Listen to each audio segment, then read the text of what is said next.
Good afternoon, everyone, and welcome to the 19th Annual Mansfield Lecture and One Book, One University. We are pleased to bring together this lecture with the American Dream Reconsidered Conference. This lecture underscores the importance of social justice to the history of Roosevelt University and the continued work across the university to bring social justice to life, both in thought and in action, through spaces like the Mansfield Institute. I would like to recognize the Mansfield Family Foundation, and I do understand that Mimi and Gary Hopmeyer and Seymour and Susan Mansfield are with us today. And of course, if other family members are joining us, welcome.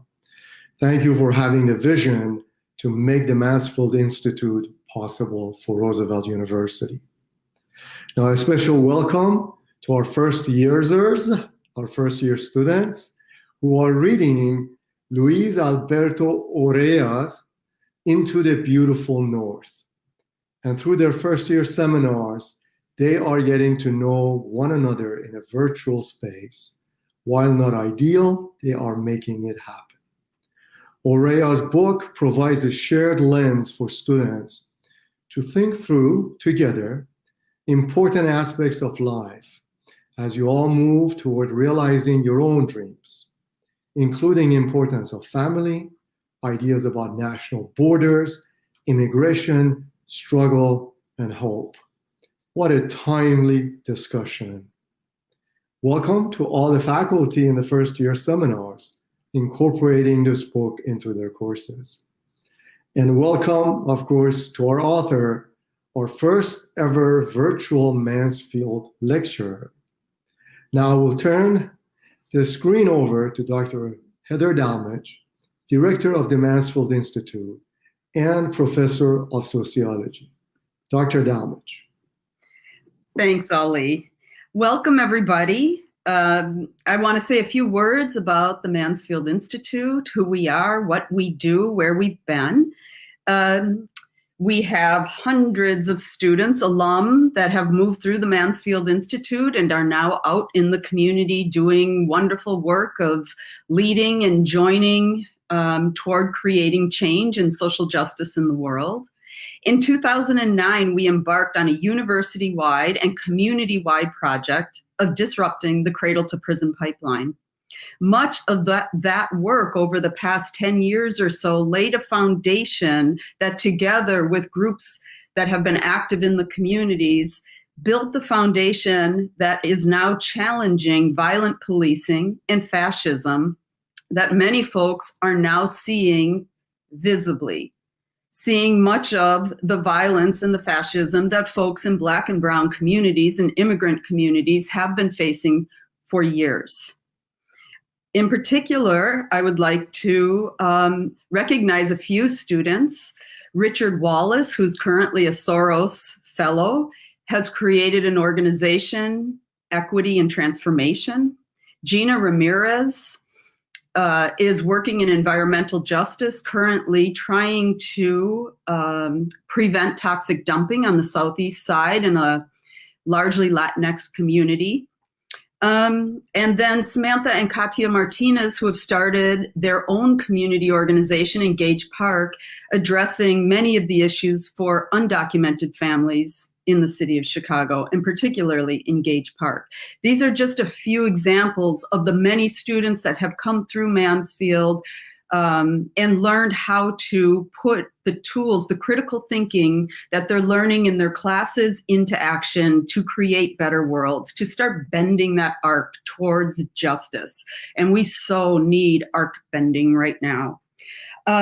So I want to, before I introduce our speaker, thank specifically Dr. Rung and Dr. Trees. It's been a pleasure working with you all this year as we move the Mansfield Institute aligned with the American Dream Reconsidered Conference, and what a fabulous conference this is. I invite everybody that's joining us right now to look at the schedule. There's a full program for the remainder of today, and then one more day tomorrow. And I encourage you to join some of the other panel discussions. I also, of course, need to give a shout out to the Mansfield family. This is a family that has supported us in our social justice work for 2 decades now. And they're also, each family member is engaged in doing social justice work themselves. So big respect and big thank you. And now I would like to introduce our 2020 Mansfield lecturer, Luis Alberto Urrea. So to all the first years that have read Into the Beautiful North, and to everybody that's present here in our virtual space that has read any of his work, you know how exciting this moment is. So let me just say a few words about Professor Urrea, and then I'm going to turn the mic over to him.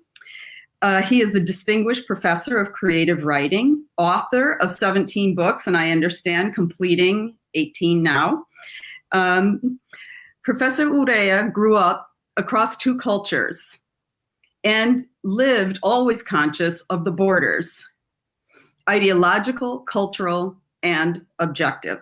His poetry, essays, and literature grew from his experiences connected to his enormous talent. He speaks his mind, heart, and truth. And perhaps it's the reason NPR has tagged him a literary badass. So normally at this point, I would be telling you all where to go to find the bathrooms and the water fountain. But in this virtual space, I think you all have that. You know where to go for those things. I do want to tell you that after Professor Urrea finishes his lecture, we will move to Q&A. So please be sure to type in any questions you have, and we'll address those after the lecture. So I'm going to turn the screen over to Luis at this point. And thank you. Welcome. Thank you, Heather. Buenas tardes, Chicago. Tijuana in the house. I'm out here in Naperville in our little family TV studio. Happy to talk to you. Thank you, Roosevelt, for choosing my book. Thank you, Mansfield Foundation, for the work you do. Then here we are. I have limited time. These talks of mine go very long usually, so I'm going to try to keep it steady and focused as best I can. Into the Beautiful North. The book is, if I were to melt it down, was an attempt to give the United States a chance at empathy. It's a way for people to consider the other. And my deepest hope was that people would start to realize there is no other. There's no them. There's only us.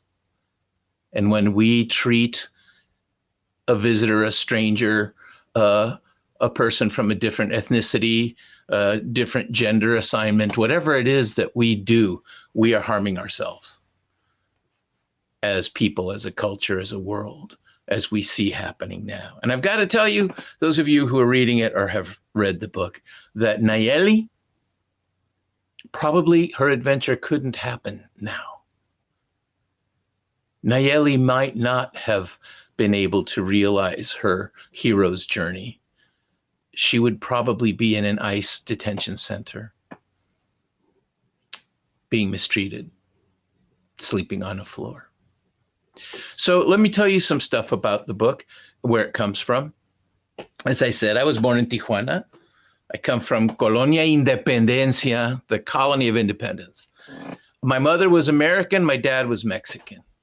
So I have a very vivid sense of border. The border is everywhere, and any one of you who teach, especially in any big city, know this right away. The border runs through our classrooms. The borders run through every audience I speak to, except now, under COVID, I speak to these little cameras. I imagine you.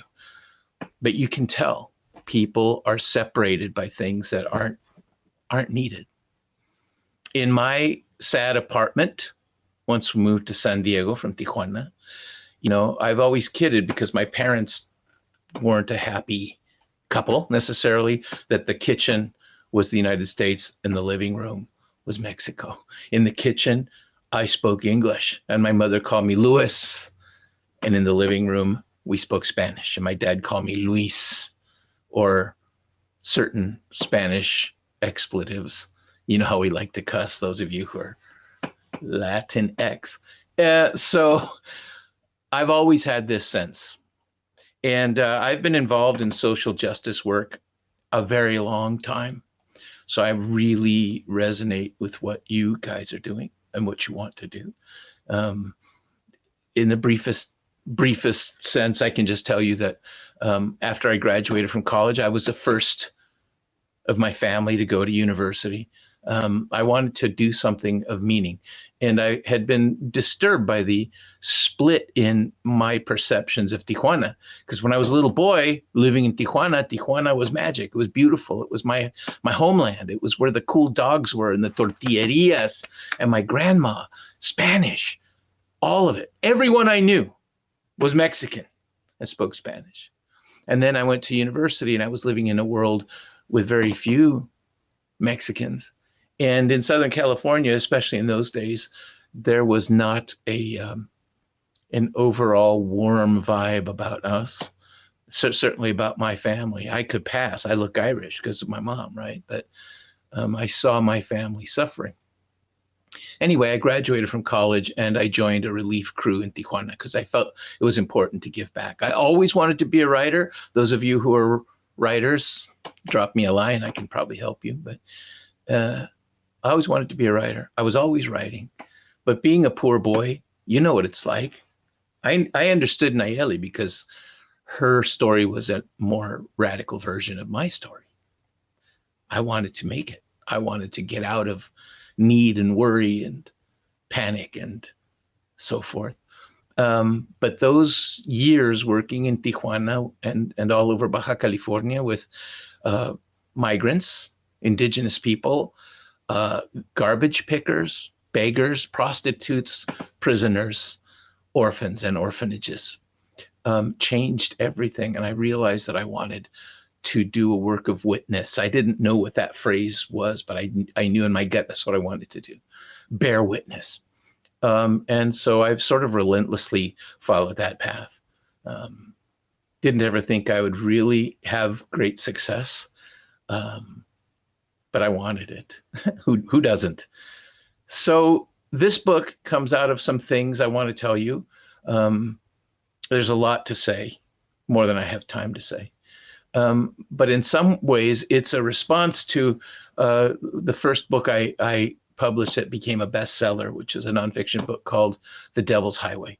And The Devil's Highway, in that book, I had to confront the people I thought were my deepest enemies, the U.S. Border Patrol. And I spent some quality time with the agents trying to investigate this death event the book is about of 14 men who died horribly in the desert, lost in Arizona. And that's where I started to really realize that if one is going to bear witness, one has to bear witness in all directions, not just to the people that, we feel or that we are part of or that we want to witness. We need to witness. And I had to witness the Border Patrol. For me to acknowledge their humanity was kind of a major breakthrough. God was whispering to me. But in the aftermath of that, I kept thinking about the trials that people go through and why do they go through them? What is the motivating factor? And the character of Nayeli, several of the characters in the book are actually based in real people. Several of the locations in the book are real people. In fact, I'd say all of them. For example, the town Nayeli comes from, Tres Camarones. It's somewhere on the border between Sinaloa and Nayarit. And you need to know about us, I guess, that my inheritance, my cultural inheritance is Sinaloa. That's where my family is from. So Tres Camarones is actually a town in Rosario. It's called Rosario, Sinaloa, in the far south. And I spent a lot of time there as a kid.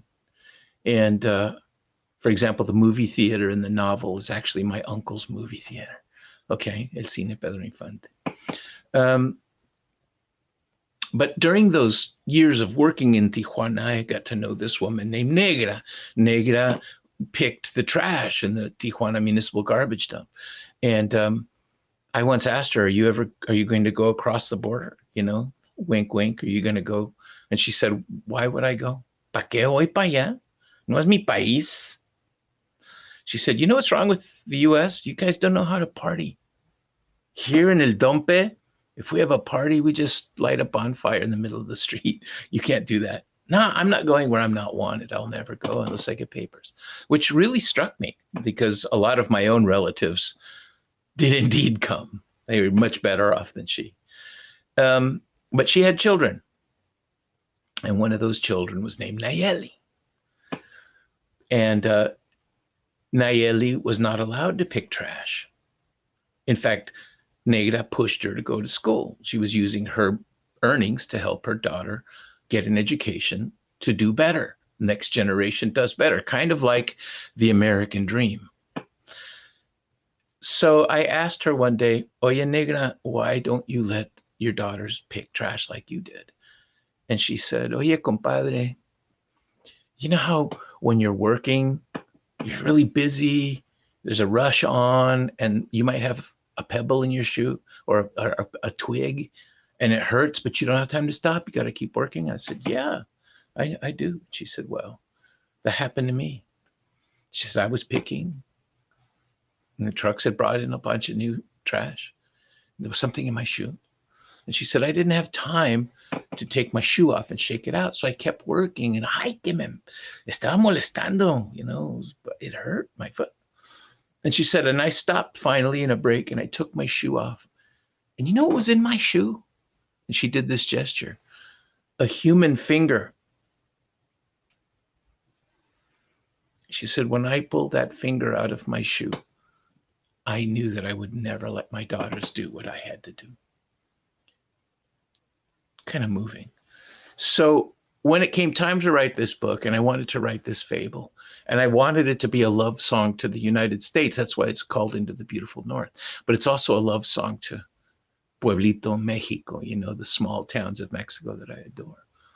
And I was thinking, who's going to be the hero? And I thought of Nayeli, and I want to tell you why. I don't want to take up too much time, but this is, I think, directly to the heart of what you guys are doing with your interests and your activism. So there came a time when I started becoming more of a public figure, and, you know, you start getting media attention. And This American Life was very interested in doing an episode. And part of the idea was I had lost track of Nega and her family, and they wanted us to go back to the dump and see if we could find them, with a producer recording the whole thing. So we did it. You can find it on their website. It's called Trash. The show is called Trash. You can download it for free. So we went and we found them and had this reunion, this wonderful event, this hangout. But at the end of it, the reporter wanted to treat Nayeli and her mother to a lovely fancy dinner. And so we went to a seafood dinner downtown Tijuana. They were all dressed up in their best clothes. And we went there and had this seafood feast, lobster, crab, all of it. And it was sad because late at night, driving back to the neighborhood that used to be the dump in the dark up the hill to deliver them back to their cold home, we realized that Nayeli had never eaten shellfish before. And she went into anaphylactic shock. She started to choke to death. I was in the back seat of a van with her and her mom. My brother and the reporter were in the front seats. And Nayeli started to choke. And we spun around and sped back into Tijuana, trying to find an emergency room as Nayeli started to pass out in my arms, turned ice cold.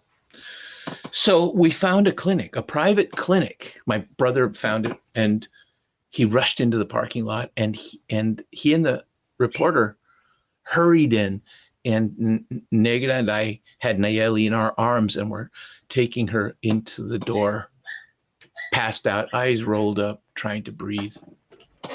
And there was a doctor, Mexican doctor, kind of high class, you know. And he said, ella no. Aquí no. And I said, what do you mean? No, not her. And she was literally choking to death. And I said, why would you not treat her? And he said, es India. She's an Indian. Which, of course, is code word for so many things. Poor. There's no one who's going to pay, et cetera, et cetera. And you know what saved her life? That reporter had his equipment with him, and he had a microphone, and he stuck the microphone in the doctor's face, and he said to him, are you going to tell the vast listening audience of NPR in the United States, Europe, and Latin America that you're willing to allow this young woman to die because you're a racist? No, senor. Everything changed. And all she needed was one shot, and he gave her the shot, and she lived. Long story short, I didn't know what to do. I'd been published a little bit, but nothing giant. And I promised Nayeli, one day I will write a novel and make you the hero. Because I almost lost you. She didn't believe me. She believes it now. She is on Facebook, La Facebook. You can probably find her. And it's been a real blessing. You know, it's been a blessing to be able to help them. She and her partner have a little business where they build furniture out of scrap wood, beautiful things like Adirondack chairs built from shipping pallets. You'd never expect to get a pretty Adirondack chair in Tijuana, but you can from Nayeli. So, you know, that's some of the motivation in the story, to bear witness. And as you know, she's real. Tres Camarones, in a sense, is real. The theater is real. Aunt Irma is based on my Aunt Irma, who was Mexico's international bowling champion. And if there were to be a first-time woman mayor of that town, I thought it would be my Aunt Irma. Tacho, people ask me about Tacho all the time. Tacho is based on a real person. His name is Tacho. Tacho, I first saw in 1970 and saw over the years, and he was the only, I'd say the first and only in those days, out gay boy I'd ever seen. I thought people kept it hidden. He had learned that to survive in Sinaloa in the face of machismo, you have to be out, proud, and confrontational. And he became a hero to me. I met him finally Christmas Eve, 1980, and we hung out and talked a whole lot about him and his life. And some of the jokes that Tacho says in the book are actually things he said to me. And it's kind of cool because people, you know, got into the book over the years, and some artists and so forth do things. So we began a little postcard ministry, we call it, my wife and me. So check it out. I hope this will show well. An artist designed the ad for Tacho's taco shop and internet. That's allegedly Tacho. He went down and met everybody. So he did a younged up drawing of what Tacho looked like. Tacho is still around. He knows about the book. My cousins say that he, once the Spanish edition came out, has become, quote, insufferable. That he carries the book around with him now and says to people, I told you I was special, which makes me very happy. Several of the other characters are real or based on real people. So I was really trying to populate this book with souls, actual souls, because, you know, it was a way of doing a summoning. And make no mistake, though I wrote it to be amusing because the people are funny. Border Patrol's funny. The migrants are funny. You know it. People you know in your family are funny. But it's a tragic story in a lot of ways.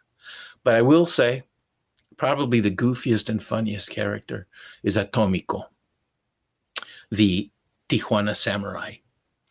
And you just probably should know that that is based very much in my own cousin, Hugo Millán.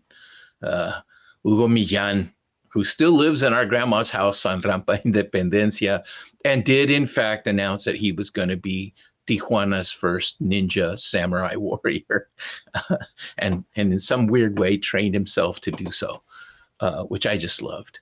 And he's turned out to be a very popular character. So I had no idea that the mad samurai was going to ultimately represent, but he has, and it makes me very happy. And I wanted to show you this, this little show and tell here. I can't show you the whole thing because it's 6 feet long, but one beloved reader, actually, who's very crafty, actually made me his fighting staff. I'm going to look on the screen and check this out. It's just as you see in the book. It has a Hearst power shifter up here. It's got wires. She added a bandana, which is a nice touch, but it's even got the grips, the electronic tape, gaffer's tape tips, which is pretty cool. That makes me really happy. People ask me about Kankakee. Reporters who aren't from around here don't know what the word is, so they call it Kankakee. They'll say, Luis, what's your interest in Kankakee? And I say, well, that's true. Kankakee, I have a relationship with Kankakee. I love it a lot. The librarian in the book is actually the librarian that was our friend in Kankakee. And I put her in as an homage because she passed away before the book came out. So, that very briefly is some of the background material for the book. It has been used as an all-city read, to my great surprise. I thought this book would come and have a little life and disappear. Books, often hardcovers, have about a 6-week life. And then they kind of fade out, and then the paperback will come a year later. But the NEA, National Endowment for the Arts, picked it for their all-city reads when they were starting to realize they wanted to reach out to not just, urban and suburban white schools, basically. And it suddenly became my job to go around the country very often and talk to cities or school districts or schools who had read the book. And it's been one of the greatest and most moving blessings of my life because, nowadays people come to see me, especially since the book's in Spanish, Rumbo al Hermoso Norte, it's called. They come to see me to talk about their experiences. So I feel especially blessed, to find out how people feel. And it's not uncommon now for people to come to the signing line and weep. And at first I thought, oh yeah, I'm kind of famous. Yeah, I can. And I realized that's not that at all, but that they had been through the experience. And they couldn't believe that there was a book about their experience. And I've learned to spot that now. And people come and they look a bit traumatized and they'll say things like, that scene on page 48. And I always say yes, so I don't have my book memorized. I don't know what scene they're talking about. And they'll say something like, that was me, or that was my mom, or that was my mom and me. And sometimes people just cry. And it's not because I'm some great author. It's because I think our works of witness have impact that you can't imagine. Because people who are forced to feel unseen and unheard, once they are seen, and in fact revered somewhat, it's a shock. And they cry. And I know better than to make light of it. And I always say to them, did you go through the experience? And they'll just nod. And I say, huh? And do these people understand? No. And I often ask them, do you need a hug? ¿Quieres un abrazo? And they always do. And it's the most beautiful part of all of this. You think, why do you have a writing career? For me, it's that. For me, it's, it's the continuing work of washing feet in the Tijuana garbage dump. All the other stuff's cool. Paydays are great, you know, fans, great, all that stuff. But it's very much about what you all are trying to do. Witness and service. I wouldn't be happy if it weren't. You'll find that element in all of my books. You know, the Border Patrol agents are inspired by the agents I was with in the book, and so on. All those characters. Many of the experiences are my own. And one of the things that's in the book that has raised hackles sometimes, which I think is interesting, is when Nayeli and Tacho are in a restaurant, a Mexican restaurant, and they're thrown out by the owners as vermin, Mexican people who came here legally. That actually happened here in Chicago. We used to have a talk show host here named Jay Marvin on WLS back in the day. And Jay I was his fan, and I sent him a fan letter, and we became pals. And we used to have a lunch date at a little Mexican restaurant on the north side. And, you know, one day it was just a husband cook, a wife waitress, and then a hired woman who washed dishes. And little tiny place, wonderful food. And we were sitting talking one day, and the wife came over to me and she said, you know, we're kind of offended with you. And I said, why? And she said, well, you're an author. You write all these books, and you've never brought us one. And I said, oh, I didn't know. I'm so sorry, you know. And I gave Jay a copy of The Devil's Highway to take to them. And they threw him out of the restaurant and told him never to come back. How dare you suggest that we are undocumented? Which wasn't at all the point. They had just, you know. So a lot of our people that are facing these struggles from so many sides. That's one of the reasons why I made Aunt Irma a very conservative Mexican nationalist who doesn't want migrants to come into Mexico. That was actually, her tirade in the book was actually something I heard on Mexican talk radio in Guadalajara. And I just about fell out of the taxi cab because it was Rush Limbaugh, basically, but in Spanish, you know, El Ruso Limbazo. He was tearing up the migrants, saying the same stuff that you hear up here, even now, more toxically now. So that's a quick tour of the book and a quick tour of my thinking, my inspirations, my modus operandi. And since I don't know exactly what your questions are, though I can suspect some of them, people want to know, what about the end? There have been a lot of complaints about the end, but I have a reason for that ending of the book, but I don't want to spoil it unless you want to know. So I will back off and let Heather come in and guide us into some question and answers, and maybe we can you know, get to some things that are vexing you or you're curious about. So again, thank you so much. Thanks for listening. Thanks for reading my book. And thank you, Roosevelt, again. Heather. Thanks, Luis. Right now, everybody would be standing, but in this virtual world, we ask people not to stand because I suspect we're all like mullet wear, dressed from the top up. So the first question I have is from Tulani Butler, asking what shaped your passion for writing and or wanting to be a writer that tells others stories? Oh, thank you, Tulani. Good question. I tell my own story a lot too, but that's our job. You know, I mean, when we're writing, I write poetry, nonfiction, and fiction, and I've been super blessed to have all of them published.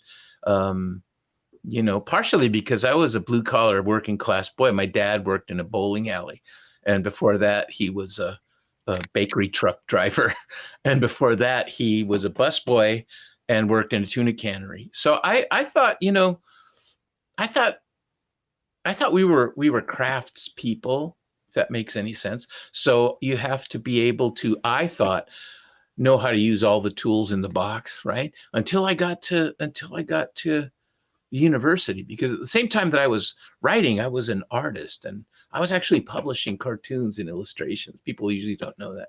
I thought, I'm going to be art. I'm going to be art, all you can be. And when I got to the university, I found out that everybody specialized. I teach creative nonfiction at UIC right now, but there are specialists and poets and people in rhetoric and fictionists and nonfiction. And I remember thinking, these guys are so spoiled, man. They're so weak. They're not journeymen. They're not, they're not carpenters.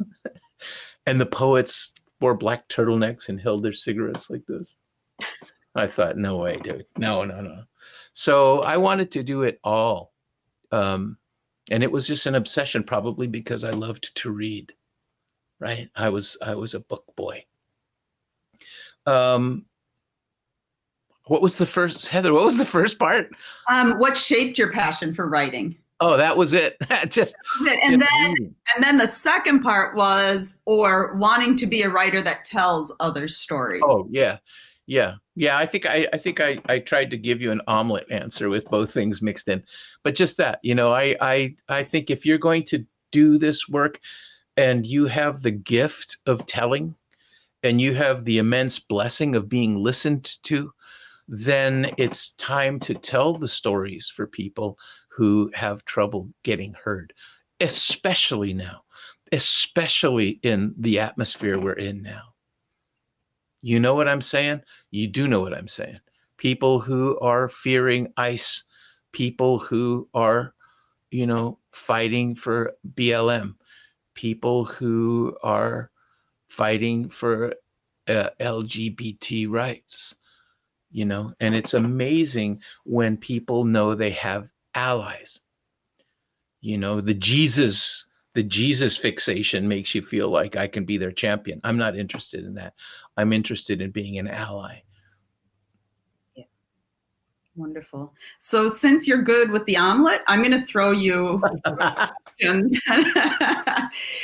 So in the editing sort of sphere, students are asking, Zach Phelps is asking about your process for, well, I'm going to give it to you all because this is adapting characters.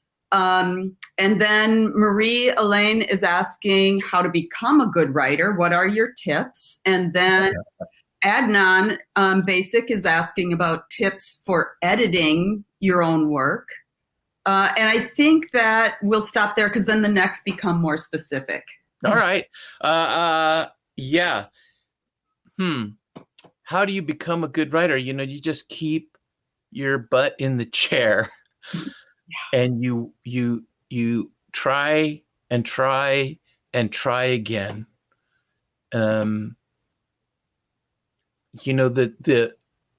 Honestly, the measure of whether you're a good writer or not is often from somewhere outside, how people judge you. And, I think one thing we have to do is separate what we fantasize about. Like, do I want to be David Lee Roth, or do I want to be, Snoop Dogg, or do I want to be St. Francis? There's a huge spectrum here. And I think we often confuse our writing lives, our writing discipline and practice with a career. And I can't tell you how many times in my workshops over the years, people have sat down with a pretty good piece. And they come to the conference and say, yeah, but what are the critics going to think? What's the reading public going to think? And I say, whoa, what critics? What reading public? You have a 6-page thing that you printed out. Forget that stuff. There's a Grand Canyon between you and your work, and then all of those outside concerns. And I think it comes from a lot of reading. It also comes from having people who are artists like you that you can trust and you can share with. It's really great to have a community, though many writers never did. A little genius helps, but I think genius can be overrated. But I'd say for this kind of work, train yourself to try to be honest. Try to be aware of your own prejudices. We all have them. Our own blind spots. We all have them. One of my number one writing rules, however, career-wise, is wear the bastards down. My first book about that work in Tijuana, it's called Across the Wire. It was rejected for 10 straight years. Nobody would publish it. And they told me to change my name, add an Anglo name, so you don't sound so weird. One editor in New York City, a direct quote I've never forgotten, said, "Nobody cares about starving Mexicans." Wow. And that kind of hardened my resolve, because I thought, well, yeah, I'm going to make you care. So, there's all that stuff, but it's a discipline. It's like learning guitar. It's like learning violin or learning to sing or learning to paint. You just do your homework. You just keep at it. Come see me. Come sit in my workshop. I'll help you out too. But, a mentor always helps as well. Yeah. Luis, we have many questions. So would you prefer I give you one at a time, or do you want and you can figure out how to sort that? Yeah, let's do a lightning round, man. One at a time. Here goes a lightning round for you. All right, I'm ready. Okay. So how and why did you decide that Nayeli was going to be let down by her dad? Okay, let me hit that one first. Okay. I knew somebody was going to get on me for that, because people always do. First of all, understand, like I said, this is a tragedy. It's funny because the people are funny, and I am funny, but the story itself is tragic. And one of the things, if you want to understand some of the deeper stuff, because here's the secret with me, it's all about what's under the surface. I call it understory. This is a Joseph Campbell book. This is the hero's journey. I didn't see a whole lot for young women in this hero's journey. But I have reasons for wanting to tell these stories. There's a book of mine called The Hummingbird's Daughter about my great aunt, Teresita, who was the saint of Cabora. I don't have time to go into it, but imagine 25 years studying with medicine women, curanderas and hechiceras, to understand this woman. So it was really important to me. So part of the hero's journey, of course, dictates that the hero, think of Beowulf, maybe think of Mad Max, think about the Lone Ranger, maybe. The hero goes through this long, difficult journey, in essence, to save his or her people, to save their culture, which is under some kind of threat or siege. It's often at night. It includes a visit to the underworld, witness Nayeli going into the narco tunnels. There's a resurrection sort of thing. They have to battle evil forces and opposed knights and warriors, or even dragons. Think about Monty Python and the Holy Grail, maybe. They have to go through all of these things, and part of what happens to the hero is betrayed along the way. Notice how Nayeli is let down by almost everybody. Even Tacho, her dearest brother and love. It's truly a love story between Tacho and Nayeli. But it's a love between a gay man and a straight woman who can just love each other for being human beings, right? Even he unwillingly lets her down, because he gets ill and falls to the wayside. The only one who stayed loyal to her till the end and is still loyal to her in my mind is Tomiko. But all those things happen. Now, she gets to her father and she's carried. And by the way, the postcard ministry, we made the Kankakee. Oh, we made the Kankakee postcard because there wasn't one that's in the book. She's carrying a document from her father that only her father could have written. And she's carried it this whole time. And when she finds out, spoiler alert, when she finds out that he has betrayed her and it's all been a lie, she does a warrior thing. because at the beginning of the book, she's a mini skirted teen. By the end of the book, she's a full on warrior because she's been through this transformative journey. She does the one thing. To me, it's a Bruce Lee move almost, you know. She leaves the one thing on his truck that only she could have brought. It's a silent testimonial. It's a curse. It's a go to hell, Father. In that gesture, she is now fully adult and heads back to go to war to save her people, empowered by her journey and her suffering. So it had to be a disappointment. Otherwise, two things. Otherwise, a really fake happy ending, and I would hate myself. And I will tell you that anybody who's going to write a novel and solve immigration and solve family separation with a happy, uplifting ending is a liar. And I would never be able to face myself in the mirror thereafter. And the other thing is the complaints I get, because I talk to a lot of young people, and they're all like, she should have done her dad in, man. She should have confronted her dad. She should have fought with. And I have to tell you, I wrote that over and over, and it was dreadful every single time. It devolved into Mexican, telenovelas. You could almost hear the orchestra swelling, and you'd expect the dad to rip his shirt open. Ay, mija. It didn't work. And I realized it didn't work because it was violating her as a character. Her hard-won personhood at the end of this impossible journey was being violated by the melodrama. So she did, I think, a much more effective thing if you think about it. Because when dad comes out in the morning and sees this, it's like, what is this? Can you imagine? Oh, no. He knows in one moment that she came all this way. She saw him. She told him to go to hell. So that's why all that happened. Wonderful. So I've got another, and as a lightning round guest, I have to say we're not doing really well with the lightning part of this. I warned you. As a sociologist, I get it. So okay, I'll just keep it really tight on this next one. So let's see here. So the next question is from Dr. Regina Buccola. Where do you, as a writer, draw the line between fiction and creative nonfiction? Thank you. That's a great question. And my graduate creative nonfiction class was just grilling me about this yesterday. It's a question of your own conscience, isn't it? It's a question of,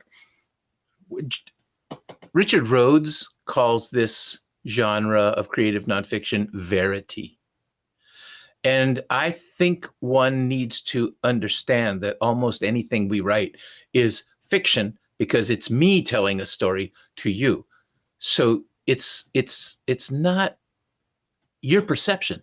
It's mine that I'm trying to sell to you. And people who have a serious code of ethics, keep it straight. People more in what may be your more scholarly pursuit have such things as bibliographies, footnotes, endnotes, indices, all these things to keep the story straight. And if you're not careful, you end up with something like, that book that Oprah was so mad about. What was his name? The Million Little Pieces book that was supposed to be a memoir and was fairly fictional. Mm-hmm. She caught it out and she slaughtered that writer, James Fry. So I think it's a test in ethics in a lot of ways. And I'll just throw this last thing out. I know it's a lightning round, but this is the thunder afterwards. Mark Twain once said, and I'm badly remembering it, but the essence was, the thing about fiction and nonfiction is fiction actually has to make sense. Oh, I love it. Nonfiction, you're telling what happened, and we don't make sense. So that's one of my little unspoken rules for it. Yeah, I love that. So actually following this thread, the next question from Elizabeth G.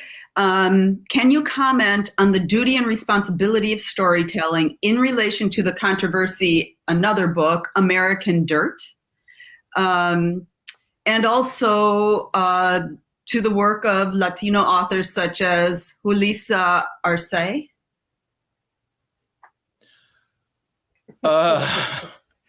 American Dirt. Yeah, I can't believe you came up with that one. Yeah, I have a really, I have a try to keep my foot out of that particular mud pie policy. I was thrust into the American Dirt controversy against my will, partially because passages of my own books were used. Mm. In fact, there's a passage from page 157 of my book, By the Lake of Sleeping Children.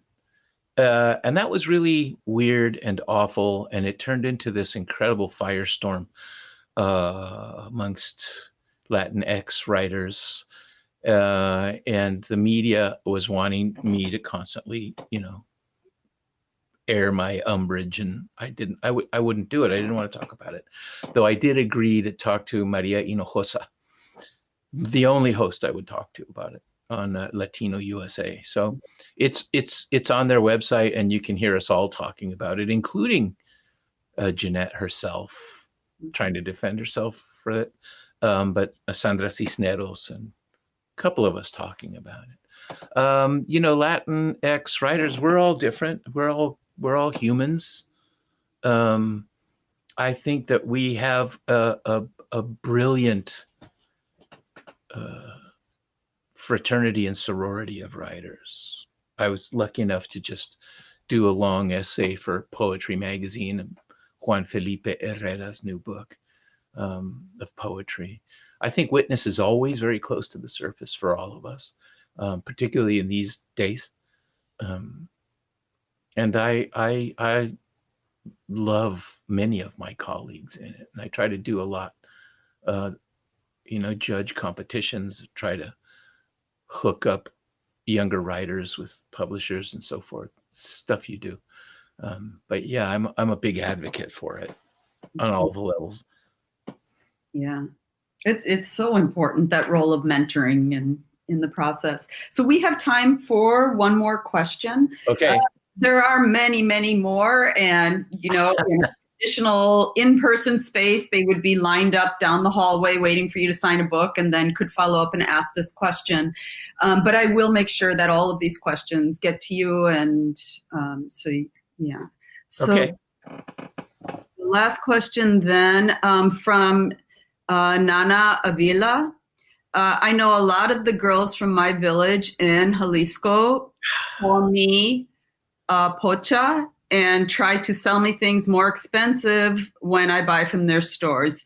Do you have any similar stories? Oh yeah, Nana. Ya sabes que sí. Yeah, when I go back to Mexico, it's really interesting because I'm so gringo looking, the malinchistas are all like, "Oh, my friend, buy this thing." And I say, "Yo no quiero." And they're like, "Ay, cabrón." So, I play with it. I use it as the shock factor to break the ice. But yeah, absolutely. And you and I both know that, for example, though Mexico claims to not have those vibes, and Latin America in general, you know that indigenous people have a hard time. A lot of people have different hard times. There's still a lot of awfulness towards trans people, for example. There's, all kinds of things. It's just it's part of the human condition. And so I try to use this thing that I had no control over. Here I am. What am I going to do? It seems to be a conversation starter. And I have to tell you that for me, the experience in Mexico and elsewhere, Argentina, Colombia, it's Spanish that does it. Spanish. I always tell people, you don't understand if you don't speak Spanish, that Spanish is like going on summer vacation. One sentence in Spanish for me is like, "Oh man, I had the best vacation just now," because it's sacred to me. So Spanish seems to have been the thing that as soon as they realize that I actually speak Spanish, it all falls apart. And one last thing, My nephews and nieces have that curse of pocho on them because they were born, many of them, on this side of the border. But I had a Mexican writer say to me, and it gave me a whole new perspective. He said, "You were so fortunate. You had the good luck to be born in Tijuana. You were right on the edge, but you're still Mexican." And I thought, wow, that's refreshing after being told all my life Tijuana was terrible. So I do hear you. I do understand what you're saying 100%. So on behalf of everybody here in the virtual Mansfield Lecture and American Dream Reconsidered Conference, thank you, Professor Urrea. This was really just wonderful. We need a clap track or something. We'll develop that down the road. Okay. So very much. And to everybody that's still on with us, please make sure that you check out Professor Urrea's website, his books, and the rest of the American Dream Reconsidered Conference. Thank you, Heather.